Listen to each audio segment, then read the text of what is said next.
৩-৪ মাস আগে দক্ষিণ চব্বিশ পরগনার একটি মন্দিরে গিয়েছিলাম, যেটি ধবধবে দক্ষিণেশ্বর নামে পরিচিত।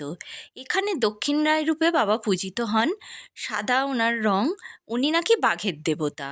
কথিত আছে ওনার পূজা করার পর থেকেই এই এলাকায় বাঘের উপদ্রব কমেছে এবং সবাই বাঘকে উপেক্ষা করে থাকতে পারে।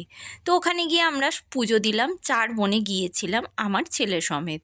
আর সবাই মিলে একসাথে সর্দি খাবার করে নিয়ে গিয়েছিল। সবাই মিলে একসাথে পিকনিকের মতো খেয়ে এনজয় করে আর বাড়ি ফিরে এলাম। সত্যি বলতে কি, এই দিনটা ইতিহাস হয়ে রইল আমাদের জীবনে। বেশ ভালো লাগছিল। পুরো ব্লগটা দেখতে হলে মাই ফরচুন স্টোরি পুরো ব্লগটি দেখুন, তাতে সবই আছে। সবাই মিলে একসঙ্গে খাওয়া দাওয়া করে ট্রেনে ফিরে এলাম। আর এইভাবেই আজকের দিনটা কাটলো। ধবধবে দক্ষিণেশ্বর স্টেশনে নেবে ওখান থেকে 12 টাকা টোটো ভাড়া দিয়ে যাওয়া যায়। ৩-৪ মাস আগে দক্ষিণ চব্বিশ পরগনার একটি মন্দিরে গিয়েছিলাম, যেটি ধবধবে দক্ষিণেশ্বর নামে পরিচিত। এখানে দক্ষিণ রায় রূপে বাবা পূজিত হন।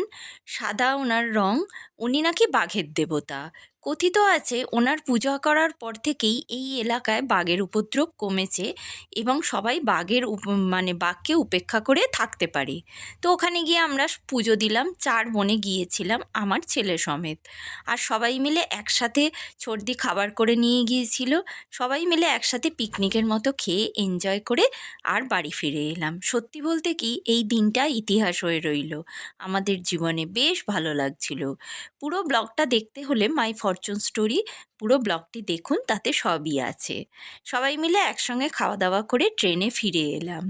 আর এইভাবেই আজকের দিনটা কাটলো। ধবধবে দক্ষিণেশ্বর স্টেশনে নেবে ওখান থেকে 12 টাকা টোটো ভাড়া দিয়ে যাওয়া যায়।